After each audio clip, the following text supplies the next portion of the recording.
Aujourd'hui, je vous fais un top 5 des pires rénovations que vous pouvez faire avant de vendre votre propriété. Numéro 1, s'il te plaît, si tu prévois vendre ta propriété prochainement, ne te fais pas installer une nouvelle piscine. T'as même beau t'acheter la piscine au sel avec thermopompe de l'année, une piscine ne te remboursera jamais ton investissement initial. Il y a plein d'acheteurs qui voudront pas de l'entretien de cette piscine-là puis qui vont préférer avoir un plus grand terrain à la place. En deuxième position, on a la peinture. Honnêtement, peinturer, ça peut être une très belle option, mais ça peut être aussi une des pires que vous pouvez faire.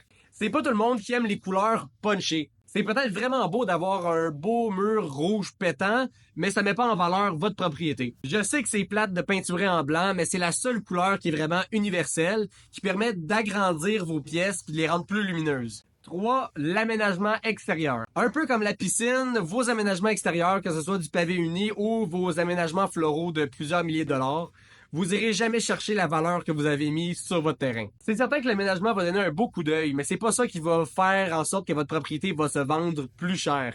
Les acheteurs vont préférer mettre la propriété à leur goût et leur terrain également. Les deux prochains, c'est vraiment les pires. Si vous faites ça, vous êtes garanti de perdre plusieurs milliers de dollars. Donc en deuxième position, on a coupé une chambre. Ça m'est déjà arrivé, je l'ai déjà vu, un vendeur qui coupe une chambre pour l'annexer à sa chambre principale et l'agrandir du même coup. C'est peut-être vraiment pratique pour vous, mais pensez pas que ça va ajouter de la valeur à votre propriété.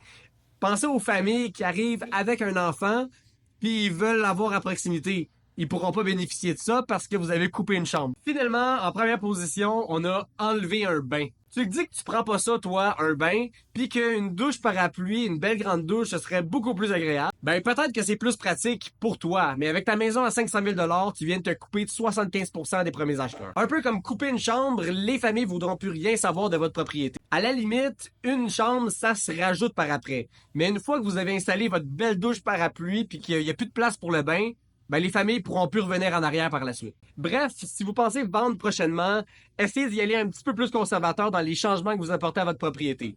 Si vous n'êtes pas certain des rénovations que vous devriez faire, appelez-moi.